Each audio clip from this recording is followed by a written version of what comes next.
Ya, coba simak baik-baik ya.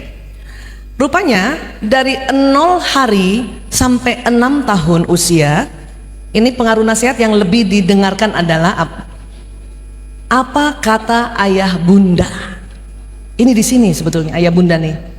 Makanya anak TK, anak playgroup atau PAUD, ya, itu kalau ngobrol kan gitu ya. Kata ibu aku, kata umi aku, kan gitu ya. Kata ayah aku, kata abi aku, kan gitu.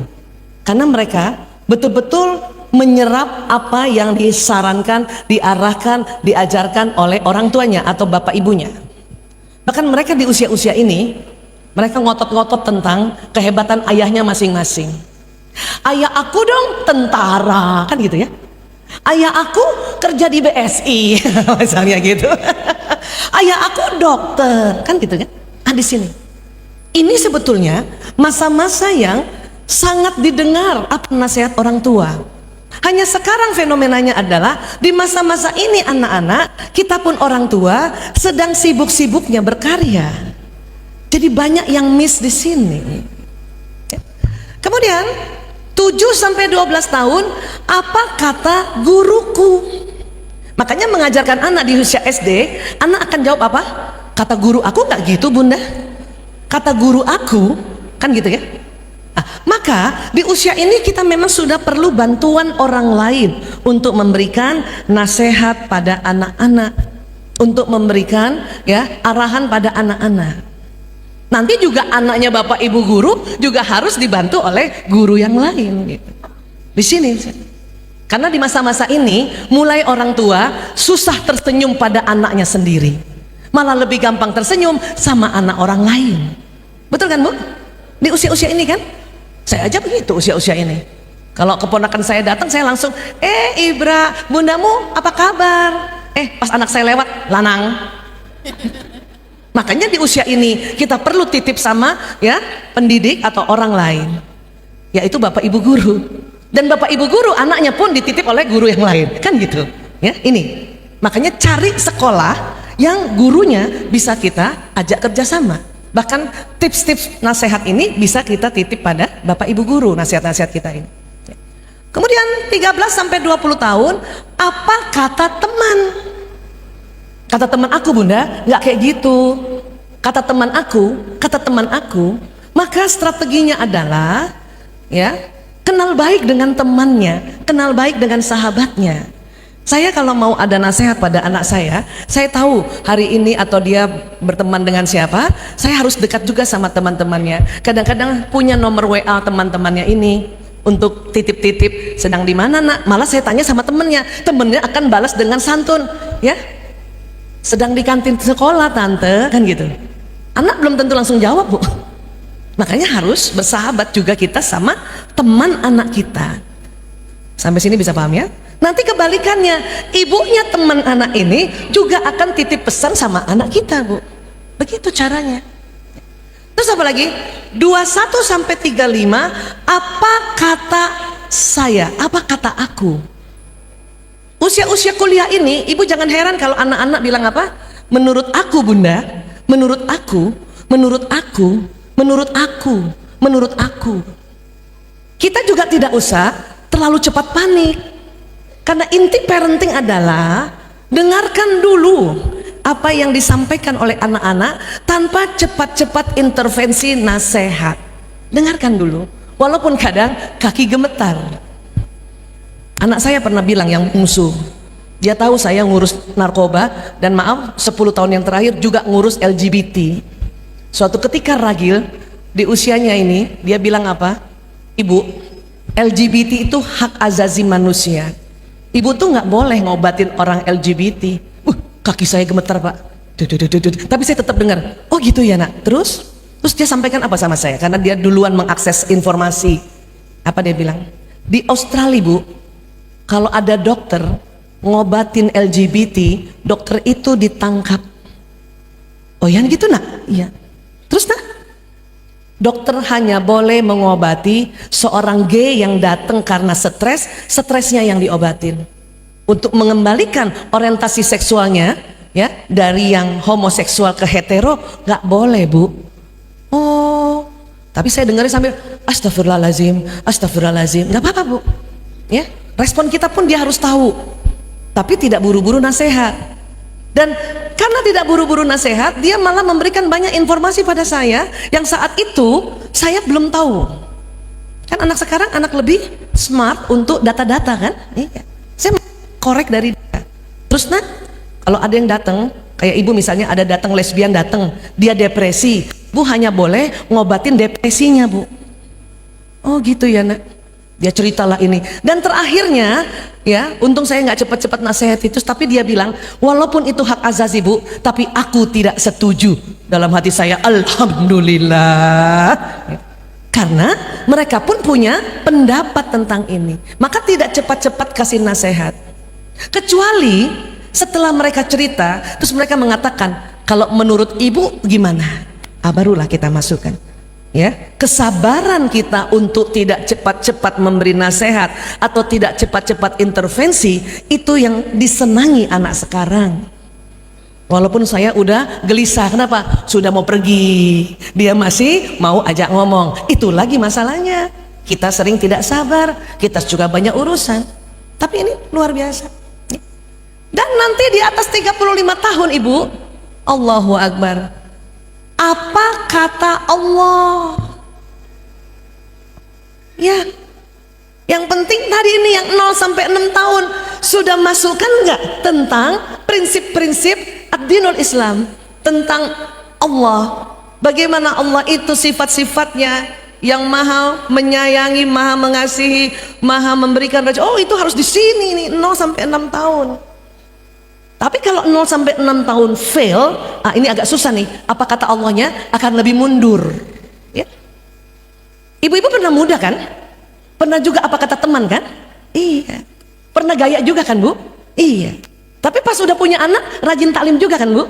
Iya. Karena sudah masanya kita punya pegangan lagi. Gitu. Ya. Nah ini yang perlu difahami juga. Agar apa? Agar ibu, bapak bikin kemitraan dalam mendidik anak-anak, yaitu dengan guru, dengan anak. Bahkan kalau nanti masuk usia apa kata saya, apa kata aku, hati-hati cari perguruan tinggi.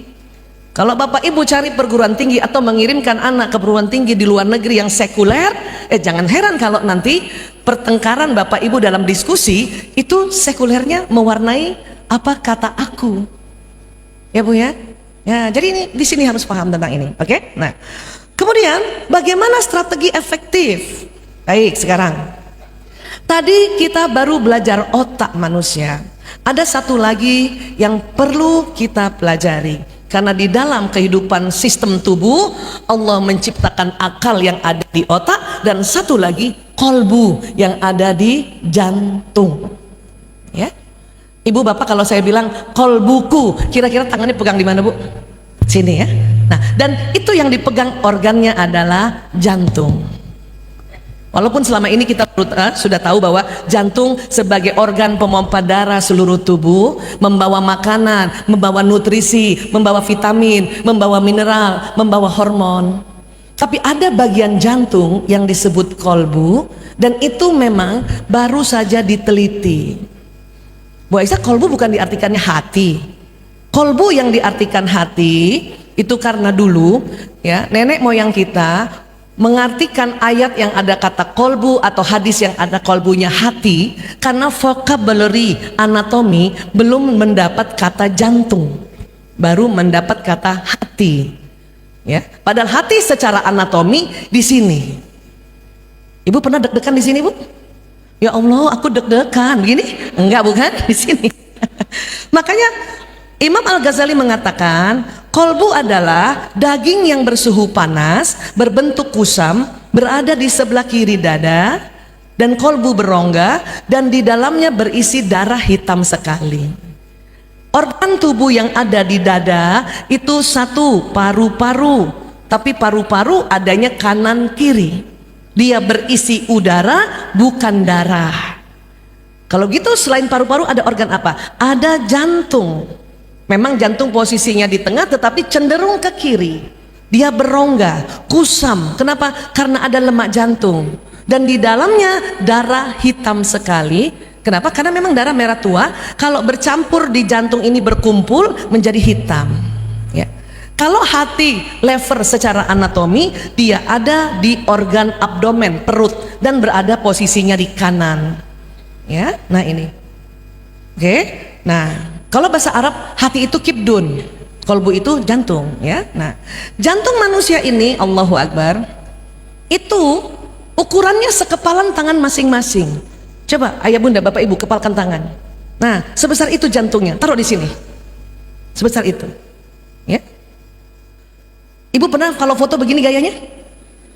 Terus ngomong apa? Sarangnya Korea lagi ya. Ini sebetulnya perlambangan organ jantung. Ini nih jantung. Ya kalau kita lihat begini. Nih jantung. Nih ini kepalan tangannya bu, yang ini.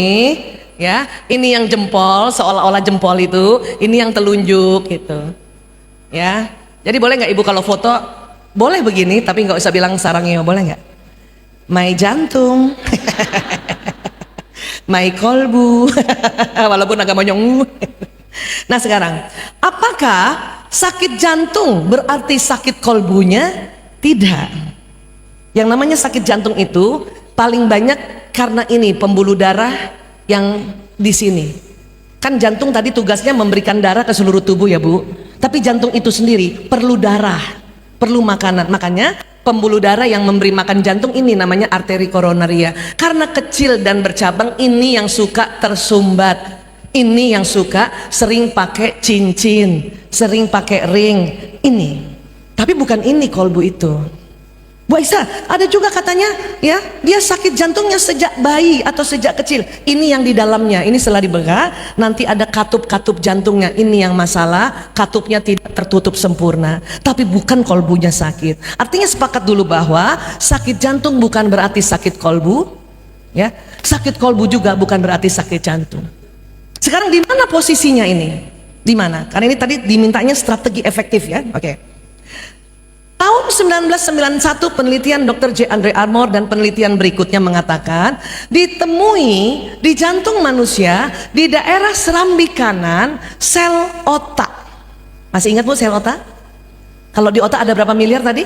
100 miliar. Di jantung ditemui sejumlah 40.000 neuron.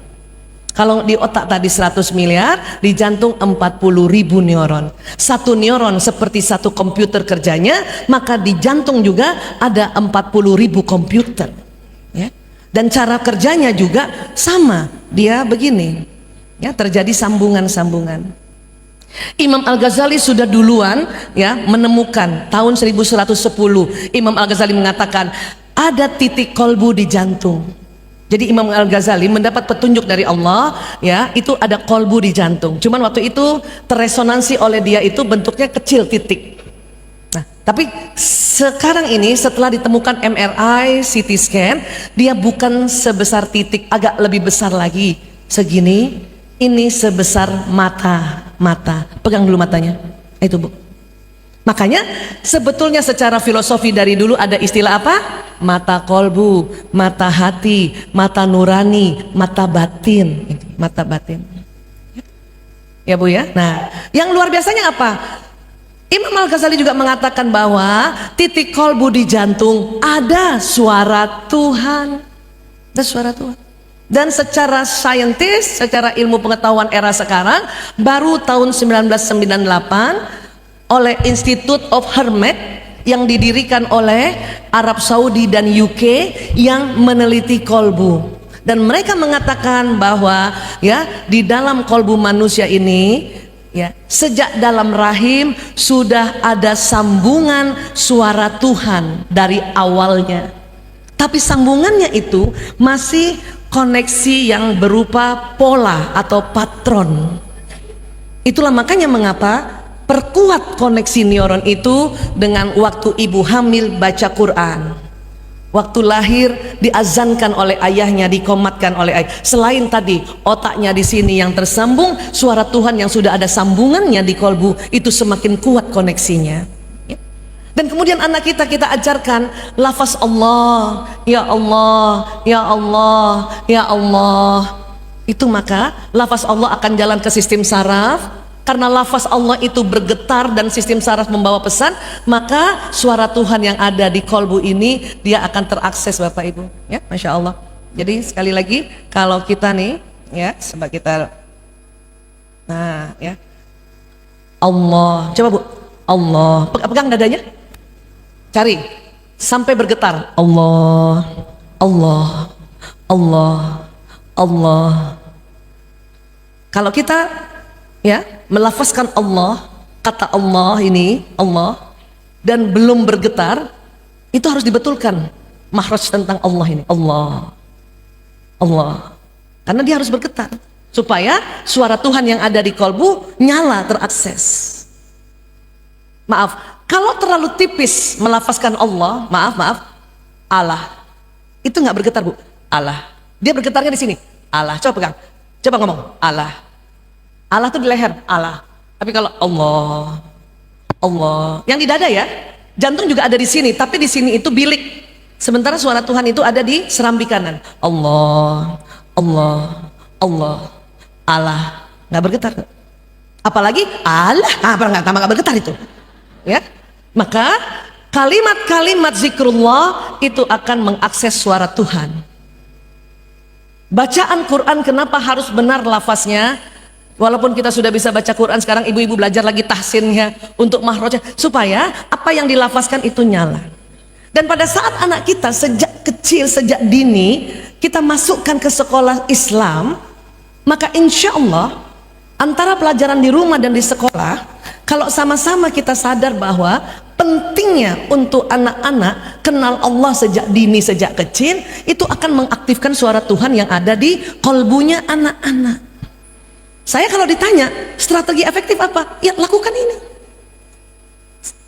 Kalau kita masukkan sekolah, ya, di sekolah yang bukan Islam, bisa jadi dia belajar konsep-konsep lain. Bahayanya apa? Suara Tuhan tertutup dengan konsep-konsep yang dia pelajari.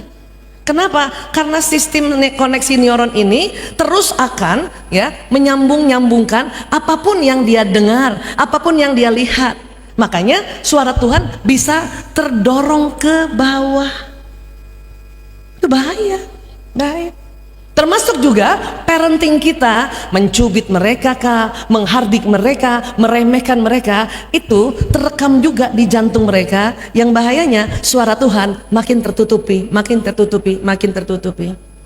Pada saat mereka menyimpang, melakukan hal-hal yang bahaya, makin tertutupi, makin tertutupi.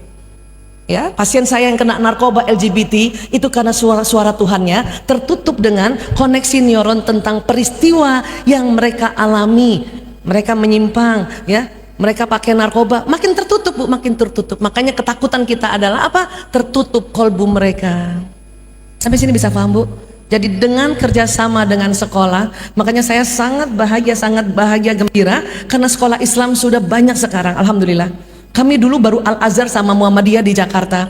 Makanya banyak orang tua zaman dulu taruh anaknya di sekolah yang bukan Islam hanya gara-gara pengen belajar disiplin. Tapi tanpa sadar mereka diajarkan juga kitab-kitab lainnya, maka dia akan tertutup suara Tuhan yang ada di kolbu itu anak. Ya. Makanya alhamdulillah ya Bu, alhamdulillah ya, ayah bunda sudah menyekolahkan di Al-Irsyad, Masya Allah. Boleh tepuk tangan buat Al-Irsyad, Masya Allah. Saya bukan di endorse ya, saya ngomong dengan hati paling dalam. Karena apa? Ini luar biasa, ya. Karena nggak ada cara lain, nggak ada cara lain. Tentunya tambahannya adalah kurangi pola parenting yang membuat anak terluka. Kenapa? Akan lebih susah sudah dinyalakan suara Tuhan, tapi di rumah kita kasar sama anak. Maka suara Tuhan yang sudah dinyalakan itu bisa tertutup lagi. Ini makanya sinergi antara apa yang kita harus pelajari untuk anak-anak supaya, ya, mereka di rumah aman dan nyaman. Ingat baik-baik itu, aman dan nyaman. Ibu mungkin sudah jaga dia, sudah kasih uang, sudah kasih makan, sudah aman. Tapi nyamankah dia pada saat ibu kasih uang? Ibu kasih uang dengan ini nak, ini buat jajan, ya, kalau bisa dihitung jajannya, kasih tahu bunda ya, itu bikin aman dan nyaman. Tapi ibu kasih uang yang banyak, tapi ibu lempar, nih ambil, ya, jaga tuh duit, jangan jajan sembarangan. Ini tidak nyaman. Apa yang terjadi? Anak sedih, ini terikat lagi, maka tertutup lagi suara Tuhan. bahwa ibuku, hati-hati bisa tertutup dengan apa? Dengan peristiwa-peristiwa yang anak alami, kesedihan yang anak alami, kemarahan yang anak alami, ya. Jadi sekali lagi, menurut saya inilah yang bisa kita lakukan, ya. Masya Allah. Boleh tepuk tangan buat kita semuanya? Silakan kalau masih ada lagi yang mau ditanyakan. Ya, mungkin ini sudah pukul 11 ya, lebih sebentar 10. lagi ini hari Jumat ya, Ya, Masya Allah ya. Baik, boleh terakhir saya kasih, karena tadi saya janji untuk anak beruntung itu adalah peran doa. Ibu, bapak, tubuh manusia itu bukan hanya badan kasar, ya. Tubuh manusia ada gelombang elektromagnetiknya. Tubuh manusia adalah gadget alam semesta. Tubuh manusia adalah komputer hayati. Makanya jangan heran ada digital, ada gawai. Karena orang yang bikin gadget yang ada di dunia ini terinspirasi dari tubuh manusia. Siapa dulu yang bapaknya atau orang tuanya punya telepon genggam sebesar batu bata? Masih ingat? Maaf, mereknya Motorola. Masih ingat? Karena Martin Cooper tahun 73, anak buah Motorola yang menemukan telepon genggam itu ternyata terinspirasi dari cara kerja tubuh manusia. Dari mana sinyal ini keluar? Sinyal ini keluar dari yang disebut pembuluh meridian yang ada di bawah kulit. Jumlahnya 360 derajat. Dia berputar tawaf ke kiri, tawaf. Ya, ini makanya keluar, ya. Nah, ini sinyal inilah yang akan membroadcast doa, niat, dan prasangka. Untuk itu, pada saat kita sudah titipkan anak kita dengan guru-guru yang terbaik, sekolah yang terbaik, orang tua dilarang untuk meremehkan. Orang tua juga diminta untuk sangat peduli, ya. Dan yang paling diminta adalah doanya. Karena banyak yang meremehkan doa. Doa ini bisa kita setir sinyal ini untuk menuju orang yang kita doakan. Maka pada saat berdoa itulah kita harus sebut nama siapa yang mau kita doakan, lengkap dengan nama ayahnya. Walaupun saat itu ibu lagi kesal sama ayahnya, tapi tetap harus sebut nama ayahnya, ya. Dan supaya lebih afdal, bayangkan wajah anak yang kita doakan, ibu. Paham ya, Bu? Nah, ini niat juga begitu. Dan hati-hati prasangka, karena prasangka ini yang masih sering 50-50. Ada prasangka buruk, ada prasangka baik. Dan ini semua akan terbroadcast. Bahayanya apa? Karena tubuh manusia ada magnet, terutama di dalam jantung itu. Kenapa? Ada zat besi di tubuh manusia, ada zat besi di darah. Yang paling banyak berkumpul di mana darah? Di jantung. Maka ada magnet di sini. Apa yang ibu doakan akan datang, Bu, akan terkabulkan.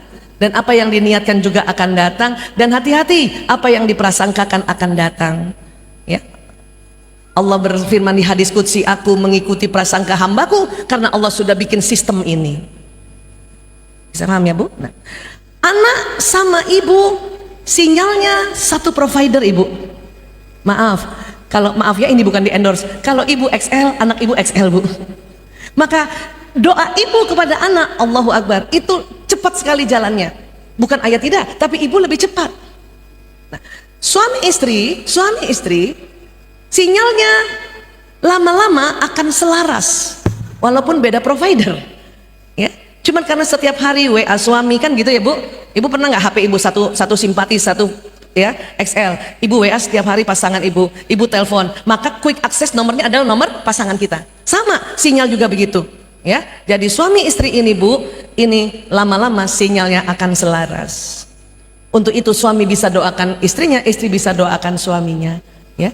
Dan pada saat penelitian mengatakan suami istri harus kompak agar anak-anak betul-betul menjadi anak yang kuat, anak yang bahagia, itu betul Bapak Ibu. Sedikit waktu 2 menit ya. Saya pernah bikin penelitian pakai foto Kirlian. Itu suami istri datang, ratusan suami istri datang di klinik kami dalam kondisi marah. Jadi dia duduk, saya kasih duduk di sini. Ini ada alat foto aura yang bisa dideteksi dengan tangan. Waktu itu saya cuma pakai jempol saja, jempol istri, jempol suami. Saya lihat di monitor. Pada saat suami datang dan istri datang dengan berpikiran jelek terhadap satu sama lain, maka di antara mereka ada penghalang. Dan ini merugi. rugi. Harusnya sinyal suami istri nggak boleh ada penghalang supaya doanya lebih powerful. Tapi ini ada penghalang. Ini belum ngomong, masih berpikiran jelek. Jadi waktu itu ibu-ibu begini gayanya pas lihat suami.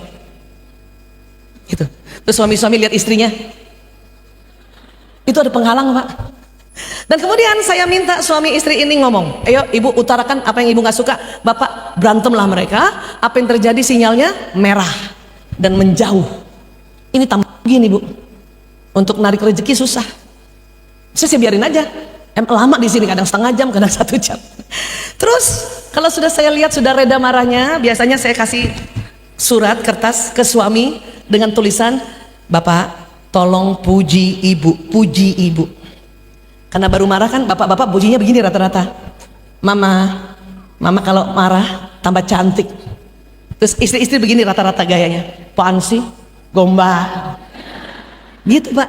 Tapi apa yang terjadi, sinyalnya walaupun masih kayak gitu, Allahu Akbar, penghalang hilang, sinyal mulai bersatu walaupun badannya masih berjauhan. Memang masih merah bu, karena baru marah. Tapi ini yang dahsyat ini, cuman ngomong kayak gitu, apalagi ngobrol dengan senang hati bersama pasangan. Setelah itu saya minta mereka berpelukan dan berciuman, sinyal betul-betul menyatu. Masya Allah. Dan ini tentunya harus dalam kondisi sama-sama mau. Jangan satu mau banget, satu mau muntah. Kalau satu mau muntah, ada penghalang lagi. Paham ya bu? Untuk apa ini? Menarik rezeki. Untuk apa ini? Doa yang disebutkan oleh orang tua, ayah atau bunda, ini terbroadcast dengan cepat pada anak. Ya, jadi sekali lagi bapak ibu harus kompak, ya, nggak usah marah gara-gara perbedaan laki perempuan ya bu. Karena kadang-kadang ibu-ibu marah karena apa pak, bu? Ibu marah sama suami kenapa bu? Hah? Kesel?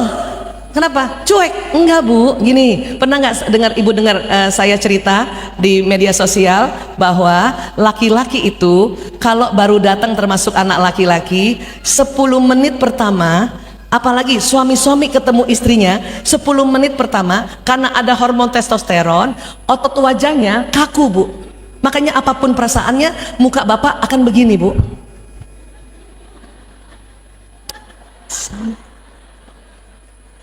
Tolong ini jangan dijadikan sakit hati bu. Bapak-bapak memang begini, anak laki-laki juga begini bu. Itu bukan gak suka ketemu ibu, bisa saja bergairah, cuman mukanya sama. Ya, 10 menit pertama, karena berantemnya gara-gara ini terus-terusan. Ya. Saya dulu pak nggak ngerti pak, kalau suami datang, Assalamualaikum, saya kan sambut Waalaikumsalam, kan senyum ya bu. Ibu kalau senyum sama suami, ibu maunya apa? Dijawab senyum, tapi tunggu 10 menit, baru dia loading bu. Ya. Saya dulu nggak tahu pak, sambil senyum karena nggak dibales. 5 menit senyum, menit ke-6 salah sangka. Sambil senyum saya ngomong apa dalam hati saya? Tuh kan, dia nggak suka pulang ke rumah. Terus setelah itu menit ke-7 muka saya berubah. Ini suami saya terus giniin saya. Karena orang Bugis agak vokal saya sama suami. Apa saya bilang sama suami? Kalau nggak suka pulang nggak usah pulang ke rumah. Suami saya bilang, siapa yang nggak suka pulang? Itu mukanya kayaknya nggak ikhlas banget. Apa kata suami saya pak? Salah apa lagi saya? Pulang salah, nggak pulang salah. Saya baru tahu 2006 tentang ini. Nikahnya 92, maka 92 sampai 2006 bertengkarnya hanya gara-gara ini saja. Karena kami beda pak, kami perempuan tidak perlu 10 menit. Karena perempuan ada hormon estrogen, maka perempuan 10 detik saja pak, muka kami bisa 6 kali berubah. Iya nggak bu? Apa kabar jeng baik? Tahu nggak? Iya apaan? Yang bener pak, masa? Tapi bu, ini cantiknya perempuan, jangan dirubah ya. Tidak enak punya teman perempuan mukanya rata. Jeng apa kabar? Besok ada seminar.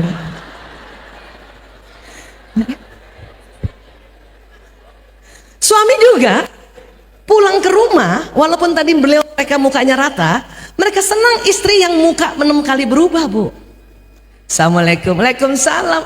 Abi, dari mana aja? Baru pulang, Abi. Kan gitu ya? Tanya sama suami masing-masing di rumah ya. Laki-laki nggak suka disambut dengan wajah perempuan yang rata. Abi dari mana? Kenapa baru pulang? Sudah jam berapa sekarang? Nggak suka kan Pak? Suka. Anak-anak juga senang muka ibunya berubah-berubah. Lanang sayang, ayo sholat ya Allah nak sholat. Itu jauh lebih baik daripada lanang sholat sekarang. Ini cantik Bu. Dan ini juga gantengnya laki-laki. Inilah yang disebut wibawa. Anak sekarang bilang apa? Kulbet. Cool banget. Ibu waktu mau nikah, ibu kan ibu tertarik gara-gara ini kan? Iya. Suami saya melamar, kan baru 10 menit diajak, silakan duduk. Saya ngintip dari kamar kan. Terus saya lihat muka suami, calon suami kayak gini, langsung dalam hati saya, ya Allah, cool banget. Menikah bertahun-tahun, kenapa begini terus?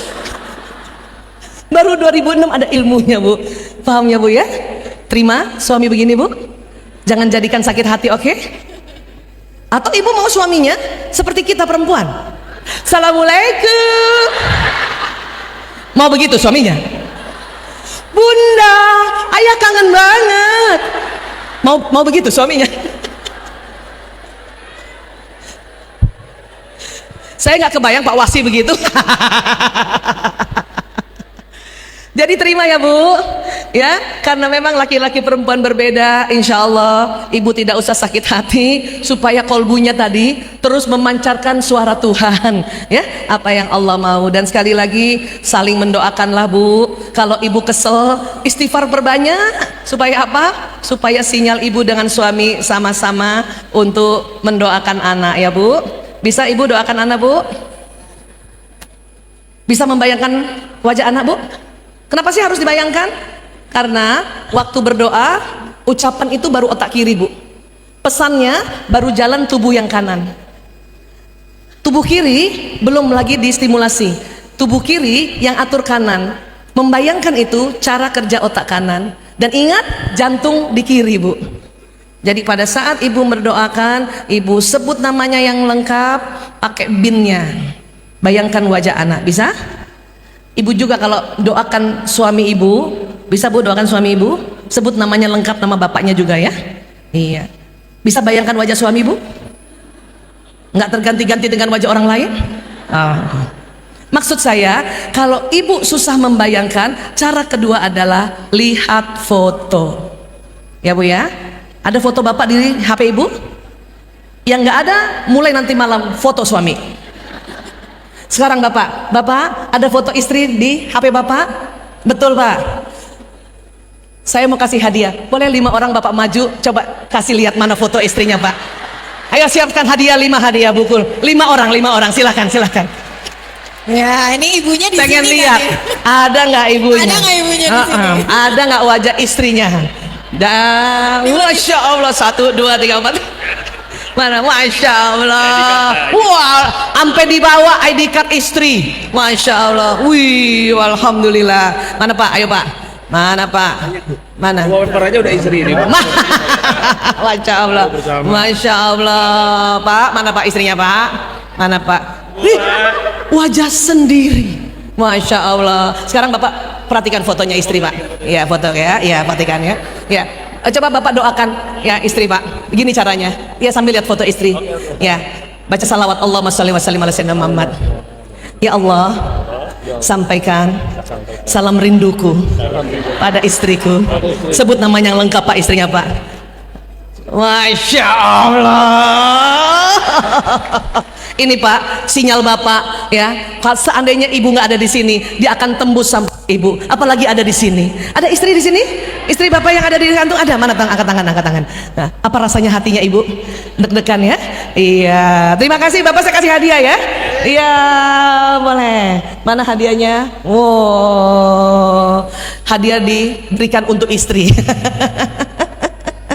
Baik, terima kasih banyak. Tepuk tangan buat para ayah. Terima kasih ayah. Ya. Kenapa? Kenapa? Oh, foto. Oh, ya. Salam hormat buat istri ya. Ya, baik. Yes. Bismillah.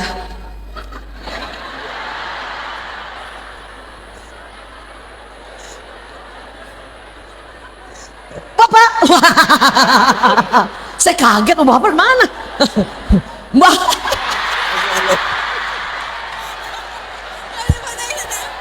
Masya Allah. Barakallah, terima kasih banyak. Salam hormat buat istri ya. Baik, ibu 5 orang mana yang ada fotonya suami sendiri, bukan berdua, sendiri. 5 orang saja, 5 orang saja. 1, 2, 3, 4, 5. Stop 5 saja. Ya. Kalau nggak sendiri kita batalkan. Harus baik. yang foto sendiri. Masya Allah, foto sendiri. Ya, boleh. Foto. Masya Allah, mana yang sendiri Bu? Ya, kalau nggak ada nanti malam foto lagi Bapak ya. Ada katanya ya. Masya Allah. 1, 2, 3, 4, 5, 6, 7. Nggak apa-apa, kasih bonus 2. Ya Allah. Ibu mana fotonya? Iya, Masya Allah. Ya. Sekarang ya kita berjajar dulu. Ya. Coba Ibu lihat dulu foto suami Bu. Lihat foto suami. Gantian doakan suami kayak Bapak tadi. Coba lihat foto suami Bu. Foto suami. Buka. Tarik nafas dulu.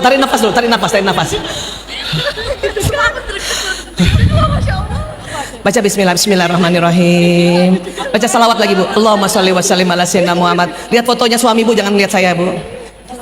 Ya Allah, sampaikan salam rinduku pada suamiku. Sebut namanya Bu. Ya. Sampaikan juga permohonan maafku pada suamiku ya Allah. Ya, dan bayangkan suami ibu, sinyal ibu sampai ke suami ya. Terus amin ya Allah. Amin ya Allah. Kalau suami ibu tidak ada hari ini di sini, sinyal ibu akan tembus dinding ruangan ini ya, akan sampai pada suami. Tapi ibu nggak usah terlalu kepo ya. Nanti sampai di rumah nggak usah tanya, ayah rasa nggak tadi aku doain kamu. Nggak usah kayak gitu ya. Iya. Biarkan ini jadi rahasia kita, oke? Iya. Anak-anak juga begitu. Ibu makanya harus punya foto anak dikala ibu lagi di mana, buka fotonya, doakan langsung. Apa yang mau ibu sampaikan pada Allah untuk pada anak, seperti itu caranya ya. Iya. Kasih hadiah ya. Kasih hadiahnya boleh. Ya, ini ada buku ya, tolong dibaca. Terima kasih. Buat Bapak Ibu mohon maaf kalau ada pertanyaan belum sempat kita bahas. Saya punya koleksi buku, barangkali Bapak Ibu berkenan mempunyai koleksi. Siapa tahu ada di situ pertanyaan Ibu dan ada jawabannya ya. Masya Allah. Kita foto dulu. Iya, foto dulu. Iya, bismillah. Nanti setelah acara ini kita bisa foto satu-satu dengan tanda tangannya ya. Yuk, bismillah. 1, 2, 3. Michael Bu. Michael Bu. Masya Allah. Oke. Alhamdulillah. Beri tepuk tangan. Masya Allah, tepuk tangan buat Ibu Barakallah. Ya Alhamdulillah. Ya, ini Alhamdulillah. ayahnya deg-degan. Masya Allah. Alhamdulillah. Dekat sekali sama Barakallah. Oke, terima kasih. Silakan bisa kembali ke tempatnya masing-masing. Oke, sudah, silakan. Doakan terus anak-anak ya Bu. Doa Ibu tuh mujarab buat anak-anak ya. Sekali lagi tepuk tangan buat kita semuanya. Masya Allah. Wah. Masya Allah. Pasti Ibu Gen Z ya atau milenial ya. Tangannya cepat sekali. Terima kasih ya. Baik, sekali lagi Bapak Ibu terima kasih banyak. Jazakumullah khairan kasiran. Insya Allah doa Bapak Ibu sangat diperlukan oleh anak-anak dan sangat dibutuhkan ya. Terima kasih. Wabillahi taufiq wal hidayah. Assalamualaikum warahmatullahi wabarakatuh. Waalaikumsalam warahmatullahi wabarakatuh.